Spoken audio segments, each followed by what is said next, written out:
The Nazi Party, led by Adolf Hitler, rose to power in the 1930s by exploiting Germany's post-WWII economic despair.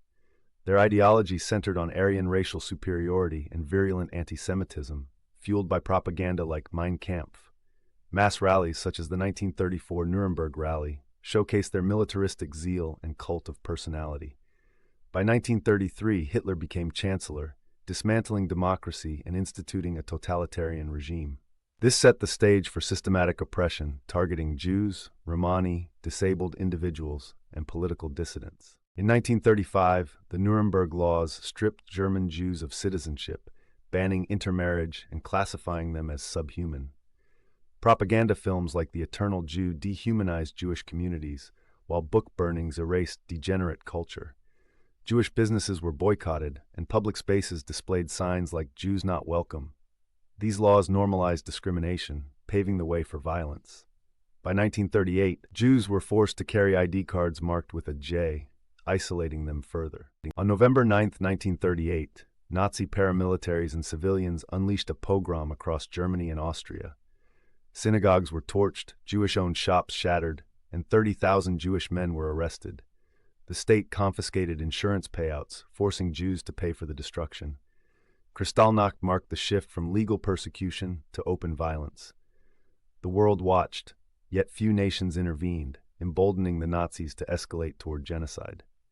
After invading Poland in 1939, Nazis confined Jews to overcrowded ghettos like Warsaw and Lodz. Walls and barbed wire sealed these districts, where starvation and disease killed thousands monthly. Forced labor workshops produced goods for the Reich, while smugglers risked execution to bring in food. The ghettos were a cruel experiment in segregation, designed to break spirits before deportation. Survivors later recalled children scavenging for scraps in frozen streets.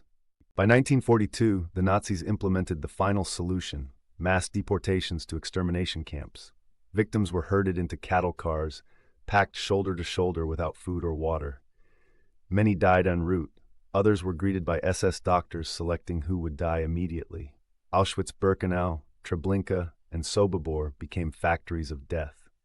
Over 1 million Jews were transported to Auschwitz alone, its railway tracks symbolizing the road to annihilation. Auschwitz's gas chambers, disguised as showers, could murder 2,000 people daily.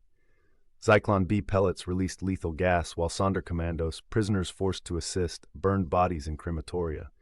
Belongings were looted, glasses, shoes, and hair shipped to German industries. Survivors like Primo Levi documented the industrial scale of killing. By 1945, 1.1 million had died at Auschwitz, 90% Jews, alongside Roma, POWs, and disabled individuals. In April 1943, Jewish fighters launched a desperate revolt in the Warsaw Ghetto. Armed with smuggled pistols and Molotov cocktails, they held off SS troops for nearly a month. Though the Nazis burned the ghetto block by block, the uprising inspired later resistance.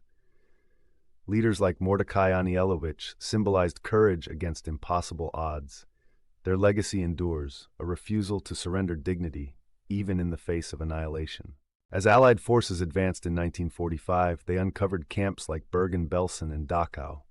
Soldiers found piles of corpses and skeletal survivors too weak to celebrate. British medic Major Ben Barnett described living skeletons with hollow eyes. Liberation came too late for millions, but the evidence was undeniable.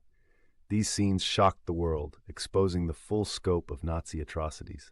The Nuremberg trials, 1945-1946, prosecuted 22 high-ranking Nazis for crimes against humanity. For the first time, leaders were held accountable for genocide under international law. Evidence included SS documents and survivor testimonies. 12 defendants were sentenced to death, but many lower-tier perpetrators escaped justice. The trials established precedents for modern human rights law, though justice remained incomplete. Today, memorials like Berlin's Stolpersteine, Stumbling Stones, and Yad Vashem in Israel honor Holocaust victims.